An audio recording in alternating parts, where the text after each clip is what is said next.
Hey everyone, it's Norm Farrar, aka The Beard Guy, and welcome to another Lunch with Norm, the rise of the micro brands. Lunch with Norm.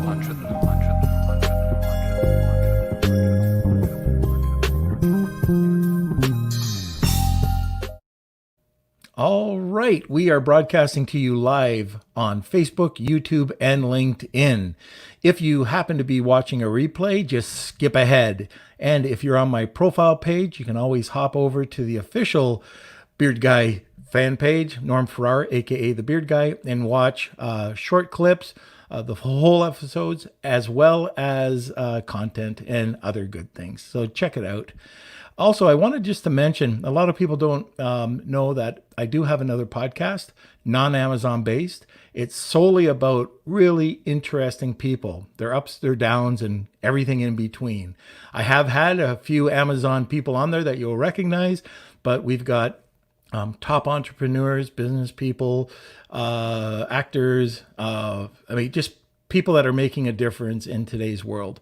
So check it out. I know this guy. Now, that being said, where's my son? I'm here. How are Welcome, you everyone. today, Kelsey? I am fantastic. I have my little Tim's coffee.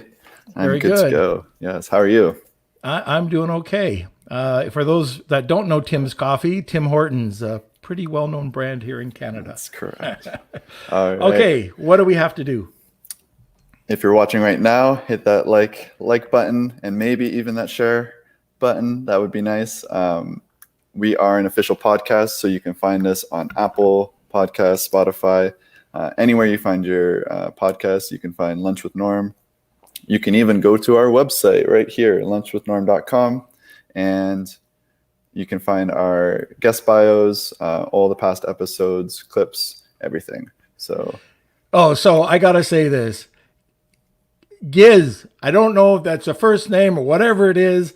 I agree. Other people, hundreds, tens of millions of people swarm Tim Hortons every day. And I don't know what they see in it. But no, I don't get it. I'll take McDonald's coffee over that. Oh, Victor. Victor. Okay, very good. Now we know who we're talking to. Okay, so I think that's it for today's updates. Yep. Yeah, let's jump right into it. All right, and I hope Tim's doesn't come back and sue me or anything. Most of the time, it's okay coffee. But anyway, today we're going to be diving deep into the exit process for Amazon sellers. And not only Amazon, this is just general in e-com business. But I'm going to be introducing co-founder of Fortunet, Yael Cabilly. And I know that she's going to come back and say I pronounced her name wrong. Fortunet is an investment banking firm that deals with Amazon businesses. And that being said, we're also going to be joined by a 7-figure Amazon seller, Idan Barzilay, and to hear his experience selling the Amazon business. So if you have any questions, just throw them over in the comment box. Sit back, relax, grab a cup of coffee, and enjoy the show. So we have 2 people on today. Hello. Hello. And from what I understand, this is hello from Israel, both of you. From Tel Aviv, both of us. Oh, beautiful city. How is it today? It's amazing. Very good day. We have the Jewish holiday tomorrow, so everybody's getting ready. But we are at home, so I guess like everybody else in the world, right? Yeah, I'm stuck in Toronto, so. So why don't you tell us a little bit about yourself, Yael? So my name is Yael. I'm one of the co-founders of Fortunet. As you said, an investment banking firm that deals with exits of Amazon businesses. We focus on 7- and 8-figure businesses, and we help them selling the business. So we start from the beginning when they actually think about it. When's the right time? Should I sell it? And then we help through the financials. We prepare the marketing deck. We find the buyer really from the beginning until they actually exit. Okay. And Eden, why don't you tell us a bit about yourself? Sure. Pleasure to be here. So my name is Idan. I'm located in Tel Aviv, as you said.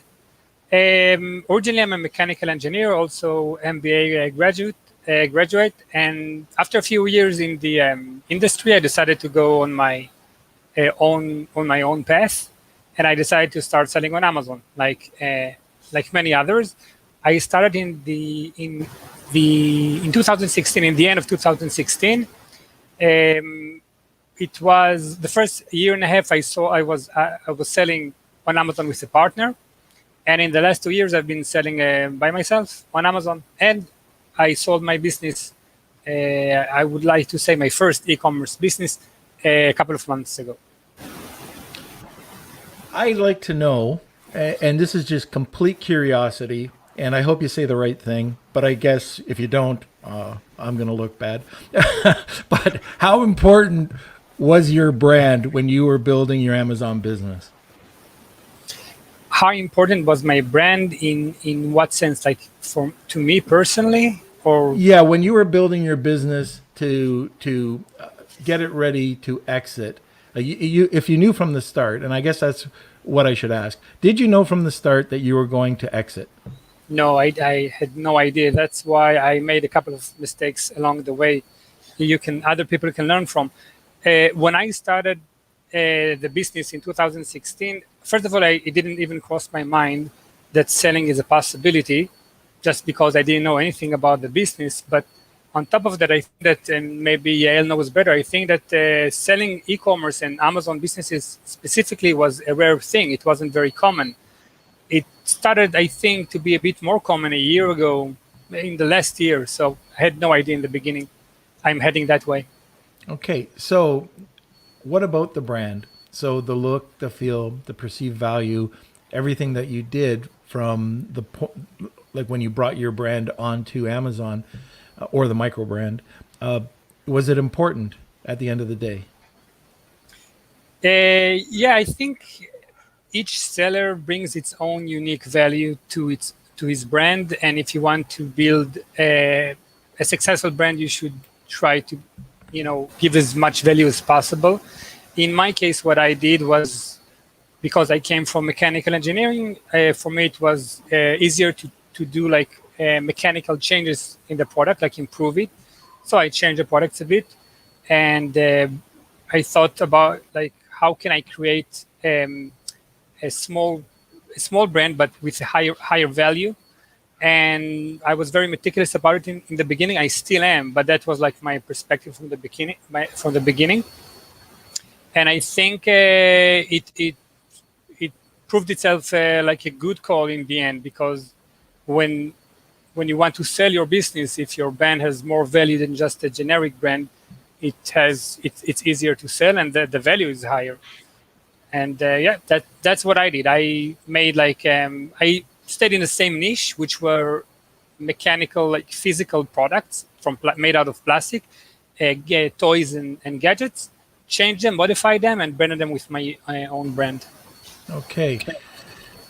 Yael, to build a successful Amazon business, where can we start? So this is a question that many ask. I think that if those that already sold the business, they do things differently the second time. Mm-hmm. Selling on Amazon and getting high profits, I guess that's the main thing, right? We all think about creating a brand. We think about creating maybe a Shopify in addition. But at the end, what you want and what you really need to sell the business for the right price is a high profit, a high profit or a good profit, because at the end you get a multiple on your profit. So focus on selling and selling well. You don't need consultants to do that. You don't need me to do that. Do what you know, and do it best. What you do need to know, I guess, from the beginning, is the tax part. So many people, when they sell the business, they discover a little late the taxes that they're going to pay, and maybe the initial structure wasn't right. So these are things that you want to know from the beginning when you start the business. So I would start with that, taxes, right structure, selling well, getting, surrounded by a good professional, and go from there. So typically, when a company comes to you, are you looking at buying a business at that point, or the person, the Amazon seller, is selling the business at that point? Or are you looking, you're doing an evaluation, and then you're telling them, I don't know, it might take 6 months, 18 months. How often do Amazon sellers have to go back and optimize their business rather than just selling it right off the bat? Oh, so very often they come to us more than a year before they sell, and I think that's the best time to come to us. Right. So we look at it and we analyze it together. We prepare reports, and then we understand the growth, and we create the forecast. So when you look at the forecast and you understand that it's going to grow and maybe triple by the end of December, it's obviously not the right time to sell. So we would advise you to wait. If it's growing mildly and it looks like a good business, it's also, you're always asking yourself, at any time of the year, I will always be growing. So I can always say, let's wait and, I'll get more. So it's also very difficult to find the right time and to know, to say, okay, that's it, I'm going to sell it now.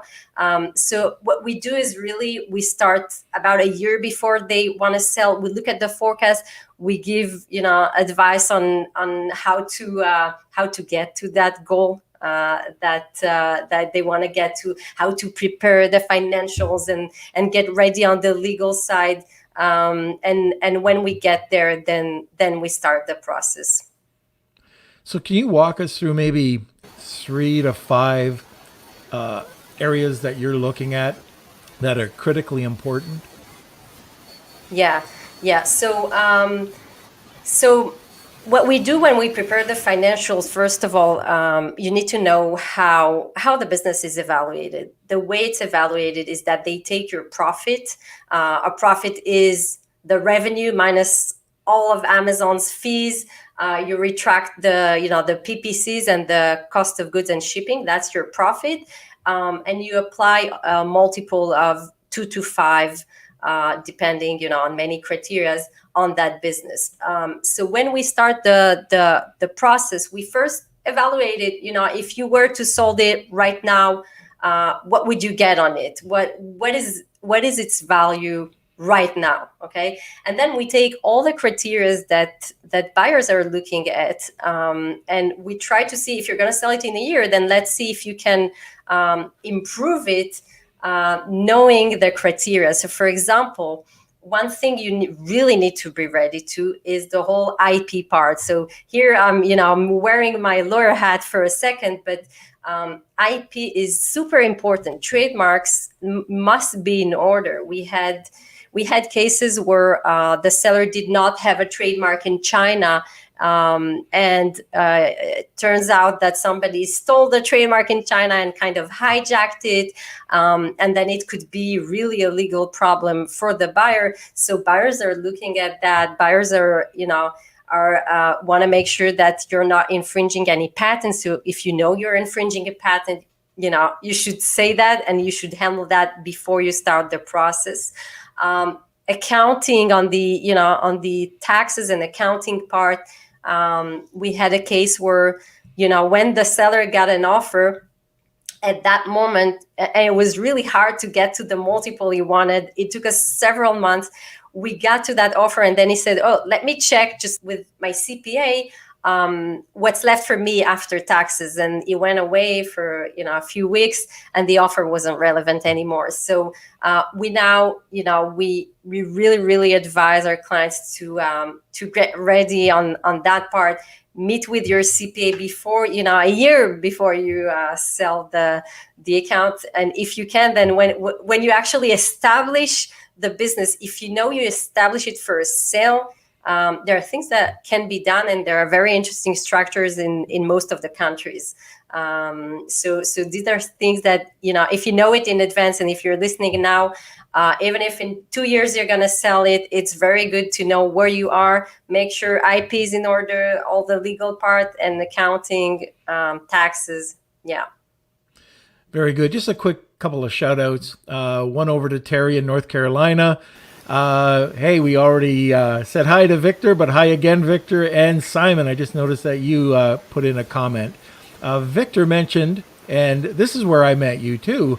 Victor mentioned that he met you at the ASGTG show last year in Brooklyn. Yeah. So in January. In January, it's my last flight actually. I miss New York. Yeah, I went there. I went to one other show, and then that was it. I ended in February. But Kelsey, did Simon have something? What was the question that he had? Yeah, so he's saying there's a lot of talk about exit in the Amazon community right now. It is equally important to talk about succession. Not everyone is in the game to cash out. True. Yeah, so there's many people who want it as legacy, right? They want to leave it to their kids. They want to grow it out. It could be an incredible family business, not only on Amazon, but if you decide to go out and create it you could, I'm not going to say this, retail, but maybe e-tail. I don't know about retail right now. Let's see what happens with it.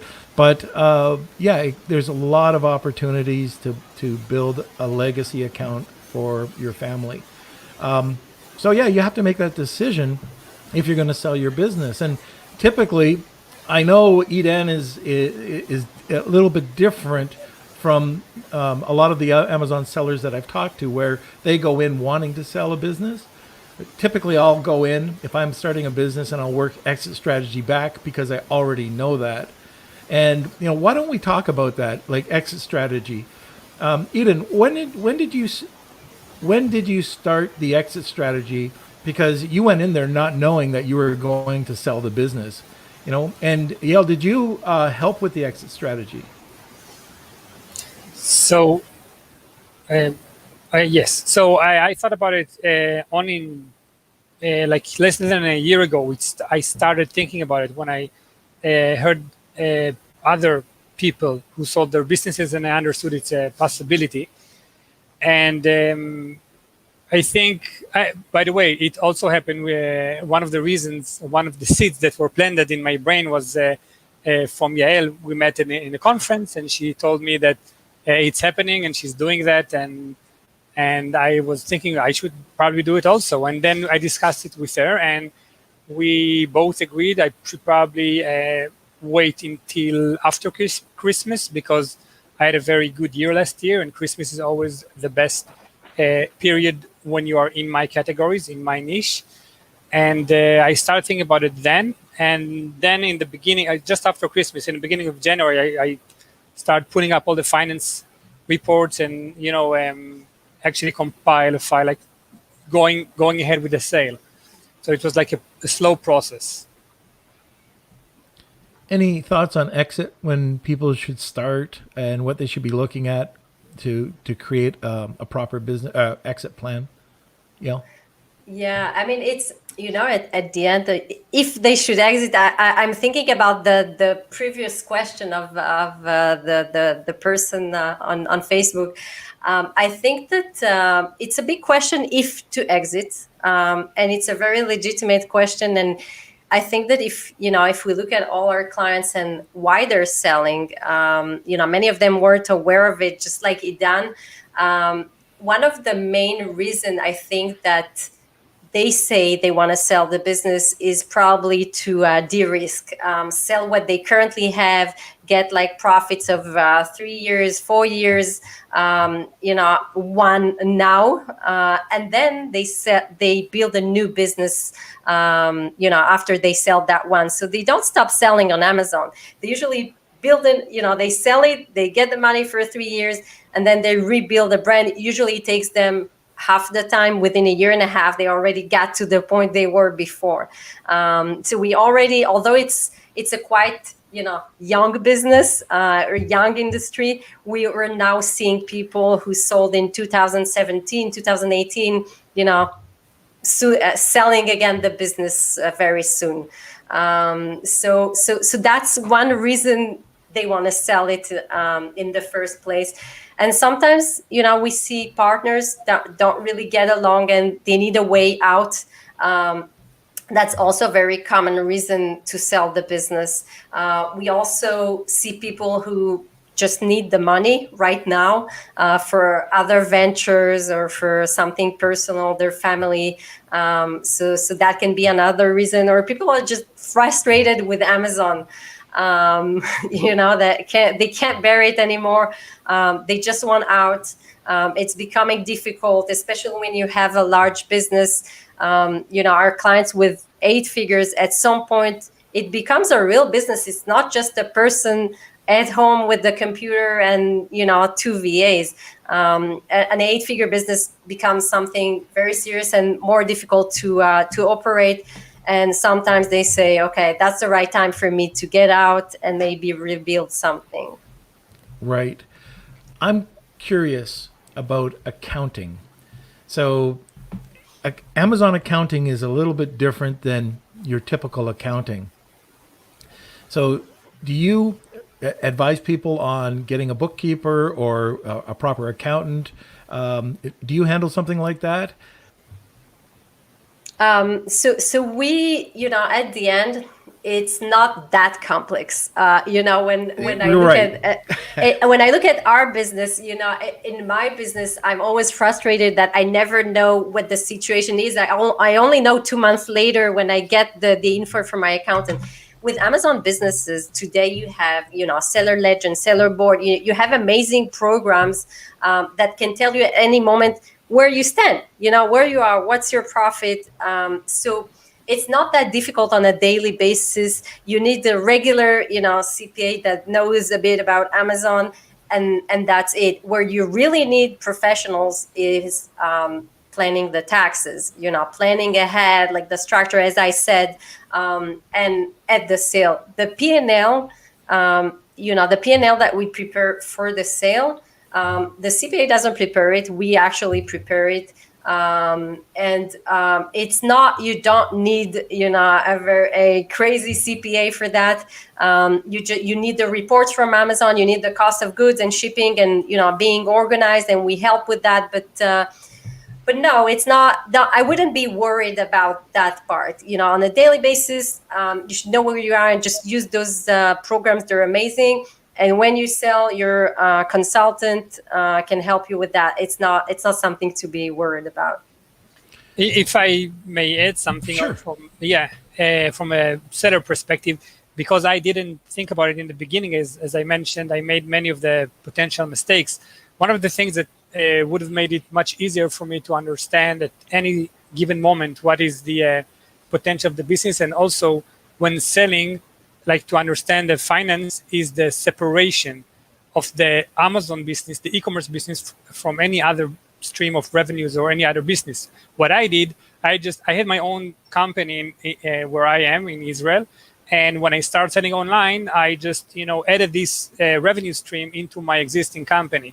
And when you come to sell and when you get to the point you want to sell the business, it's kind of entangled, and you need to start thinking about what exactly are the incomes and what is the accurate profit and revenues and expenses. So one thing I definitely recommend is if you know in advance you're about to sell, is to actually have everything separated.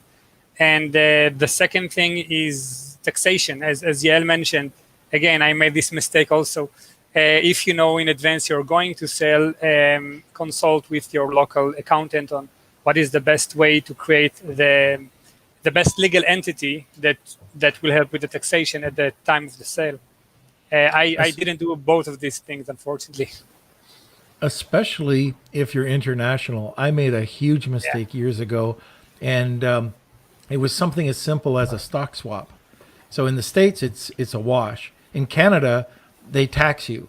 So it ended up that the offer that I was doing a happy dance and thought everything was going to be great. Kelsey, you were actually, going to go to, university. You already did go to university. But anyways, it turned out I had to turn down the deal. It was an incredible deal because I would have had to pay 50% tax here in Yeah. Canada because of the stupid stock swap where it would have been a wash in the States. So international tax consulting is also very important. The way that you set up your business at the very beginning is important. Pay the extra.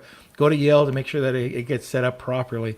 But the other thing that's so important, and I'm really curious to hear about this, does a valuation of a company, if you have VAs rather than employees, does that make a difference? So I'll say what I think about that. It depends if it's a big business, a large one, or a small one. When it's an 8-figure business, I can tell you, we see what the buyer asks. They want the employees of the business. They want to continue working with them because it's already an operation. It's hard to continue from where you are. So they do want the employees. So you should be prepared to hand them over and to your buyers. So it can be VAs, but it can also be employees in the States or wherever you are. With smaller businesses, it doesn't really matter. Most of the buyers, they know what they're doing. They have their team. They're very happy to have a VA. It's easier, but if you don't, it's not a deal breaker.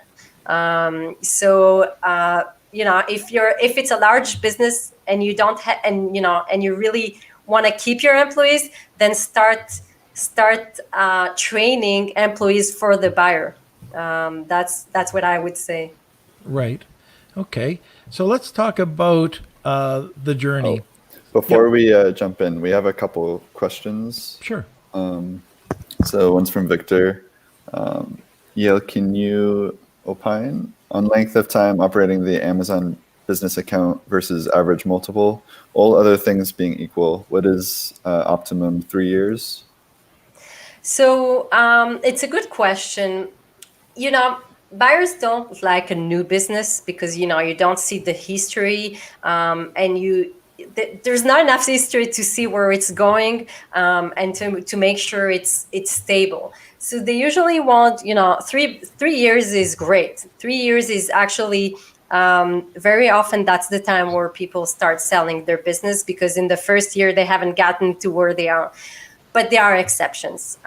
We saw businesses. We sold several businesses that were less than 2 years. They grew super fast. They got to several millions per year, very, very fast. A year and a half, they already got there. Especially the second time, as I told you, once you sell your business, you have money, you have the knowledge, you'll be quick. So buyers don't say no to that. Sometimes the multiple will be a little lower because of that, but not something very, very significant. I'd say a year is a minimum, probably. But the rest is I sold in less than 2 years, and it was okay. And it reminds me that someone has said before that he wants to create a big brand and not just sell it when it's maybe too soon. If you want to grow like a sustainable brand, so many people, the way I see it, many people still want to do that, and to get there faster, they want to sell their business in order to reboot or to restart a business that grows faster and bigger and better in a way. And some people want just to cash out. It depends, but it doesn't contradict. You can sometimes want to sell it in order to just do it again and again, and sometimes you do want to create your own big brand. And what I'm doing now is trying to make a bigger brand, actually, following the sale. There was one other question, Kels. Yep. Okay. So, Nare, I mostly worry about the Amazon account ownership. Does Amazon allow account transfer officially? I heard the initial owner has to be still in contact with the buyer to substantiate the ownership when questioned by Amazon. What happens when the account gets suspended? Yeah. So I'll reply to that unless Idan wants to. So when you ask Amazon, so all the transfer are done with Amazon's permission. So all the sales that you've seen where there has been a change of ownership, Amazon allows it. They say you can transfer the ownership. Go ahead and do it. You actually receive their permission. Having said that, there is a connection still to the original owner. We know that when something bad happens and you need the verification, Amazon kind of goes back to the original owner of the account. That's why the original owner, signs that he will, if you need something from him, he will be there to help with verification and everything. But I'd say it's only on that part. Officially, Amazon allows it. It's transferred. You can see on the account that the legal entity, was transferred to the buyer. The bank account, the credit card, everything is transferred to the buyer. Yes, there is history. Yes, the original owner, the Amazon remembers it, but it shouldn't affect, even in case of suspension. If you're suspended for intellectual property, or if you're suspended for, defect rate, that doesn't affect the original owner. I've never seen a case where it did. So what happens if you get you try to contact Amazon and tell them that you're going to be so from what I understand, that both parties have to notify Amazon that it's going to happen. What happens, and this happened recently, when they say you're not allowed to transfer the brand, or you're not allowed to sell the business? This just happened. So contacting Amazon said, blah, blah, blah, blah, blah, basically taking for what you just said. And they said, our policy is that you cannot sell the business. Well, I've transferred over, probably hundreds of accounts, not as part of Fortunet, also as part of the law firm. I have not seen a case where Amazon says, hey, you cannot transfer ownership. That's Never. Just my luck. Yep, but it happened. It literally just happened about 3 months ago. Was it in Europe? In Europe, it's different. No, it was here. And then I did go back, and it was straightened out. And then they allowed it. Right. Yeah, so I've never had a case where they it snitched. happened. No. And they just said, yeah. I guess they pulled up the wrong thing on their screen, but they did come back. So if it does happen, here's how we resolved it. We just reopened it again and told them that this is what we wanted. And as long as both parties, contact Amazon, that's fine. And the other thing, brand registry. So there's no problem switching brand registry. You just have to change the ownership. And I get that question a lot. Do you see any issues with it, or? No. So in most cases, since the account is actually sold, so it's sold with the brand registries because it's associated with it, same email. So usually there's no issue around that. But even when you don't buy the account, you just buy the listings.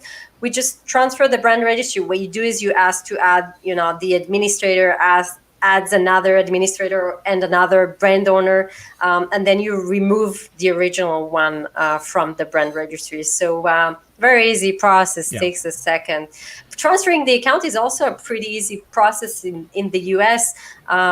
In Europe, on the other hand, they don't allow it. So right now they're actually changing the rules as we speak. But generally speaking, they don't allow it in Europe. They actually, when you try, they tell you, okay, let me see, and then you're stuck for months trying to pass verification. So in Europe, we don't do it. We just transfer it to the buyer's European account. We transfer the listings, not the account. We got a question for Idan, I think from Victor, right? All right, let me see. So we have ask? So may I ask what your multiple was? And then also here's a couple other comments. Idan cannot talk about it. Oh, okay. I can say average for, I know other people who bought, but it depends on, I think in a thumb rule, I think the average is 3 times the profit, but It varies for different reasons. For example, the way you calculate your profit can change it depends what happened. This is why we said before, you should definitely consult with professionals before you make this process. Even the selling of the account we just talked about, if you consult with people how to do it properly, I never heard of any account that was suspended in the selling process. So usually it's 3, and sometimes it can be less, sometimes it can be more, depends on the general revenue and profit, like what's the nominal number at the end. Also, if it's like a trendy product or not. Naturally, if it's a trendy product, you are expected to get less. And if it's something that just climbs every day and you sell more and more, you might get more. It depends. Yeah, I'll add to that. Yeah. I'll add to that there are many factors that affect your the multiples that you're gonna get.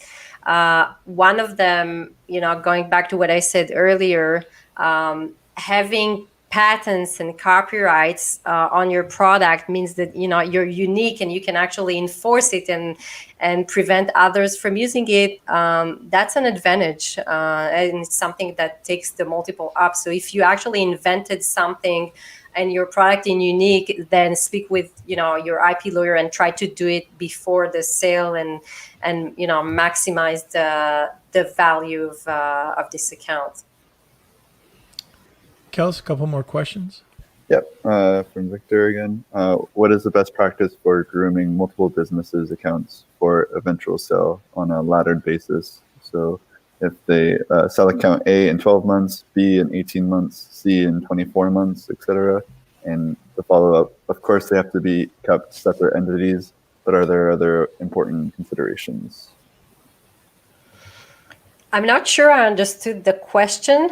Norm, do you understand what it means, grooming multiple businesses accounts?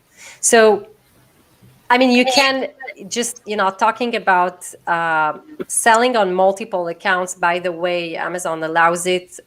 They changed the rules about 3 to 4 months ago, saying that you can sell on multiple accounts under the same entity, as long as you have a good business reason for that. So if you have, several different brands in different categories, that's a great reason for opening a separate account, and you can you can grow them separately. If Norm, if you understand the rest of the question. I'm not sure if I can. Victor, if you could clarify that. From what I understand, you're looking at separate businesses. So they're separate businesses selling within a 12 to 18 month period. Wants to, sorry, my eyes are so bad. Want to sell different brands at different times?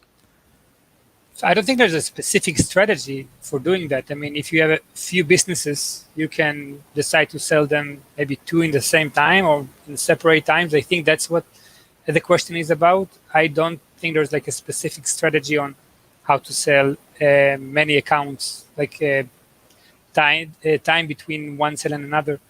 So One thing it depends when you start. Like I know a person, I just kept on reading what he just write.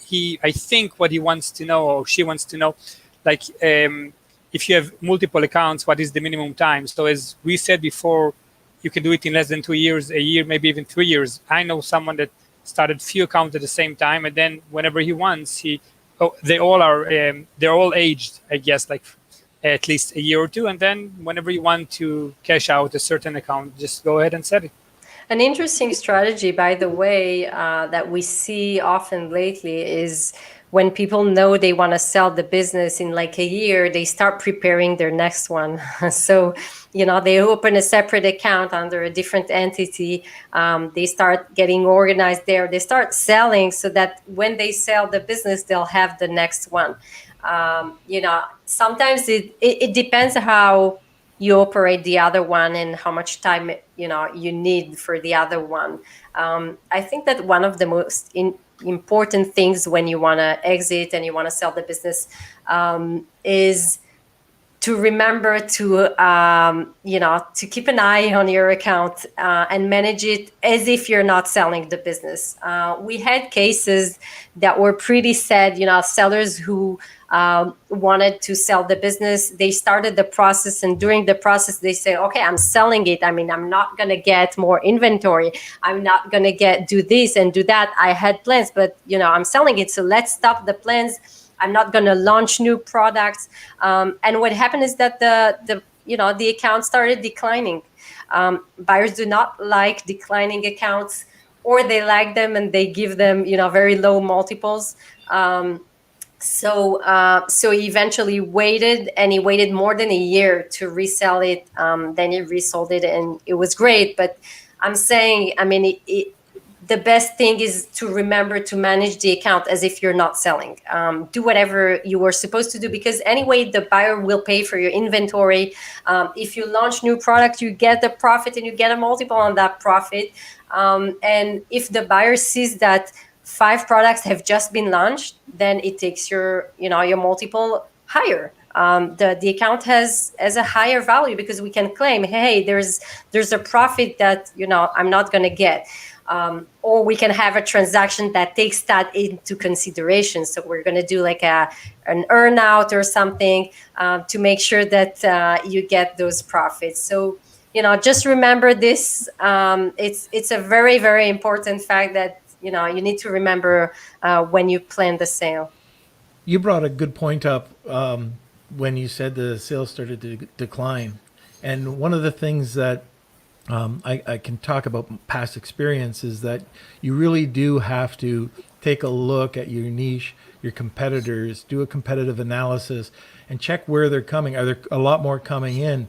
And do a proper sales forecast. I mean, ideally, you can take a look at it, on the quarter, twice a year, at least annually. And if you start to see a trend coming, that'll give you an idea too, because you always want to sell when your account is going up or your sales are going up rather than going down. You'll just shoot yourself in the foot. And the other thing, when we talk about selling the business, we're talking about selling the assets of the business. Is that correct? Yes, that's correct. You don't sell in most cases, like 99% of the cases, you sell the assets. You don't sell the company. Right. Buyers, most of the buyers do not buy the company, with exceptions, of course. And this sounds so stupid, but I've seen it come back and it really affected the sale. It's not disclosing. So when people are doing due diligence, and let's say there's a possible lawsuit, or it's a tax, you get the question about taxes. Have you paid your taxes? If you hide that, or if you're just not truthful about certain things, it can definitely come back to bite you. And I don't know if you have anything to say about that, but it's so important. Yeah, I mean, I think that sometimes it's not the seller's entire fault, and he didn't do that on purpose. Sometimes the seller just forgets and doesn't think that it's an important fact. So I guess one of our challenges is always asking the right question. Have you paid sales tax? What about custom? Do you pay full custom? I mean, you need to ask the question and guide the seller so that it doesn't forget anything. Buyers are forgetful if it's in good faith.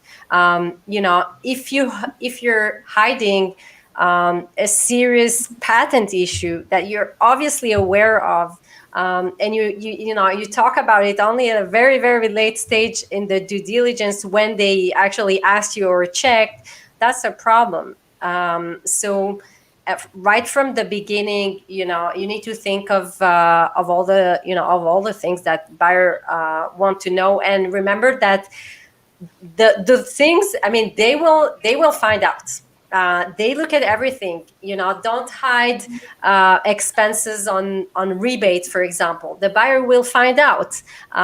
So even if you bought reviews, tell the buyers they're not stupid. They know that some of the reviews are incentivized.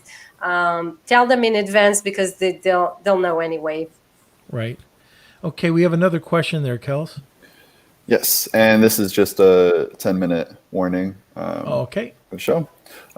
So is buying a Chinese Amazon business a good idea? They are under different rules, I heard, and maybe not a good idea for an American person, or is it? No, I don't see any problem with Chinese accounts. No, Also, if it's a US, if it's selling in the US, it's just the same.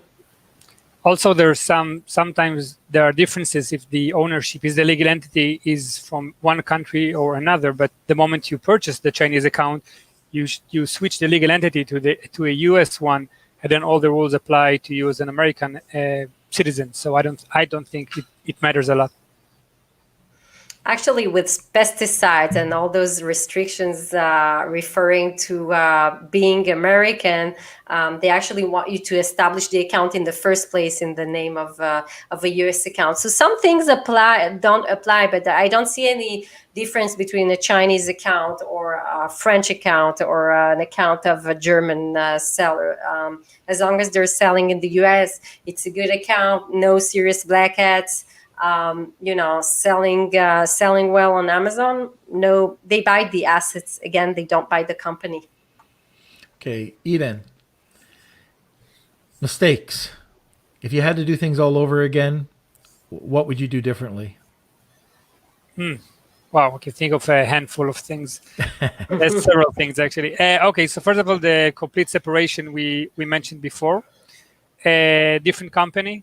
Let's say if it's in the States, it can be different LLC or any other legal entity which is separated. You want to, if you are able to separate everything, which means also the domains, because eventually if you can just give them the domain and they have the email with the brand registry, it makes everything easier. So the domain ownership, IPs, accounting, legal entity, everything separated. You want everything to be properly, probably, okay, let's say that. I'll give you an example. What I did is, besides the fact everything was entangled, which it was, I also had an issue with the way I wrote some of the trademarks. So you want to make sure, eventually it was fine. I corrected it along the way, but you want to do it from the beginning. Everything is well written or submitted.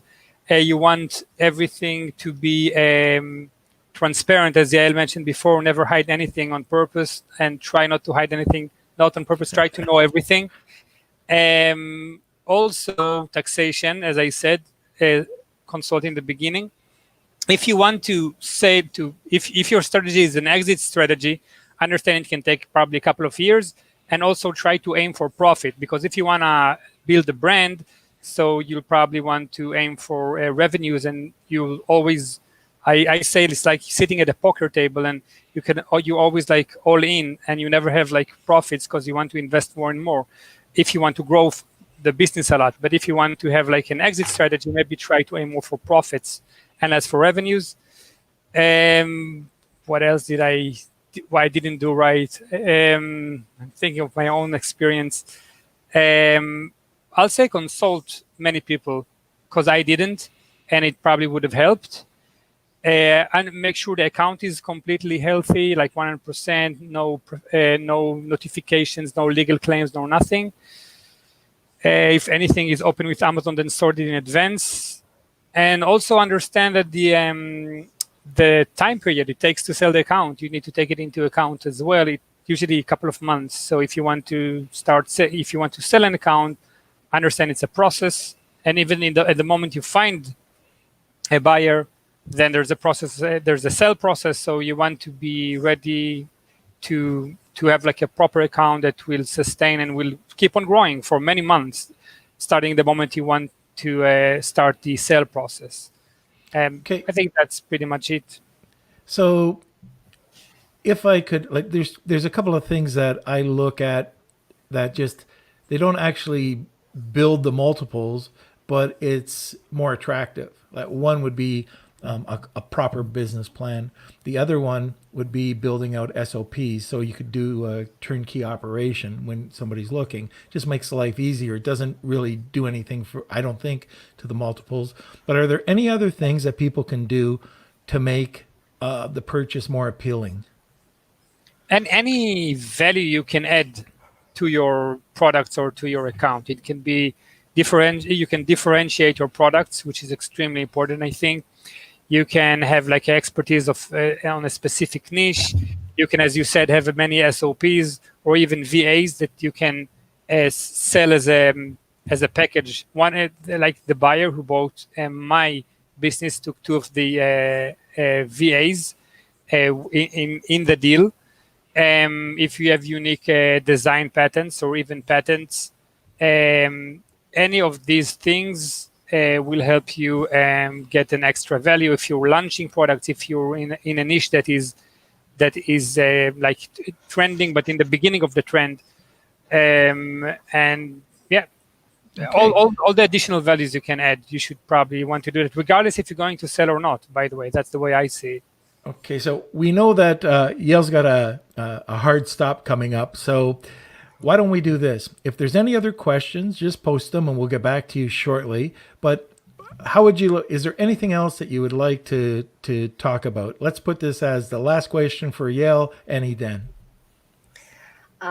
So I'll say, just to complete what Idan was saying, how to maximize the value. And so one of the mistakes that we see a lot, and we've talked about that, is thinking how to maximize the value before a sale and then going to different strategies that are not necessarily the right one. For example, many sellers told me that they heard that the best thing is to have a Shopify account because it obviously takes up the multiple. It's actually true. Buyers obviously like a brand that's not only on Amazon but also on other platforms. But many of the sellers don't succeed with that, and it takes their focus away from Amazon. So they try selling on Shopify. They're trying to advertise on Facebook, and they're focusing on that for a while, and they spend a lot of money, and then they spend money on consultants, and the profit goes down as well as their attention. So sometimes, if you're good at launching new products, then launch new products. If you're good at, expanding to other platforms or other countries, like for example, Amazon France or UK, then do that. But starting things, if you're going to sell in a year or 10 months, starting crazy adventures that you know nothing about is not necessarily the good thing. It's a good thing only if that's what you planned. Okay, and it goes back to my point. Do what you would do if you didn't sell the account. If you had a plan to go on Shopify and that was your plan, then go ahead and do it. If you're doing that only for the sale, then I would say just focus on things that bring you the most, many profits. If you're better at launching new product on Amazon US, then do that. That's my 2 cents. That is great advice. And Idan, anything else? First of all, I completely agree with what Yael just said. I guess my advice to the sellers, if you thinking about selling the business, actually now it's a good time to do that. We didn't talk about it, but I had a bumpy road because of the Corona. In the beginning, I lost I'll do it quickly. In February, I lost the deal, which was already almost finalized because of the Corona. And then 2 months afterwards, I found a different buyer that actually the investors behind this, the buyer actually looked at the Corona as opportunity and not as a risk, like the first investor, like the first buyer. So I ended up selling in a higher margin, and the buyer who bought from me actually ended up having like a couple of months of much higher revenues. We both benefited from the Corona. And what happens now is that many people are going online, and at the moment there are many buyers out there that are looking to invest in e-commerce businesses, which wasn't like that a year ago. And again, this entire period makes our businesses more attractive in comparison to others, both for investors and for buyers. So if you think about it now, it's a very good time, and you get 3 years worth of future profit right now, more or less. Yeah. and with no risk. So again, if it's a real thought, consult someone. You can write me. You can probably obviously you can write Yael, and see if you can capitalize on the situation at the moment. Okay. Yeah, So it's very much true regarding the coronavirus crazy period. it is. So how can people get in contact with you? My email is Yael, Yael, at fortunet.net, or on Facebook, Yael Cabilly, WhatsApp, wherever you prefer. Wherever. You're everywhere. I'm not a service provider, but if someone wants to write me a question, they can just look me up on Facebook and just write me. I'll do my best to reply. Yeah. Fantastic. So thank you both for being on the podcast today. This is great. There's some information that you were talking about that I have not heard discussed in the past. So that's very cool. No, I really appreciate you staying on. Yael, I know that you have something coming up in 5 minutes, so I'm going to make this really quick. So everybody, thank you for tuning in today. Hope you enjoyed the podcast. Again, if you have any questions, just throw them in the comment box and we will get back to you. We are posting the whole podcast in the Norm Farrar, aka Beard Guy fan page, and it's going to have highlights as well as content, you name it. We've got a newsletter that we've been putting out every Monday, and I always try to let people know that it doesn't suck. Sign up. It's good content. You'll learn something. It's not just Amazon. It's all across the online sales.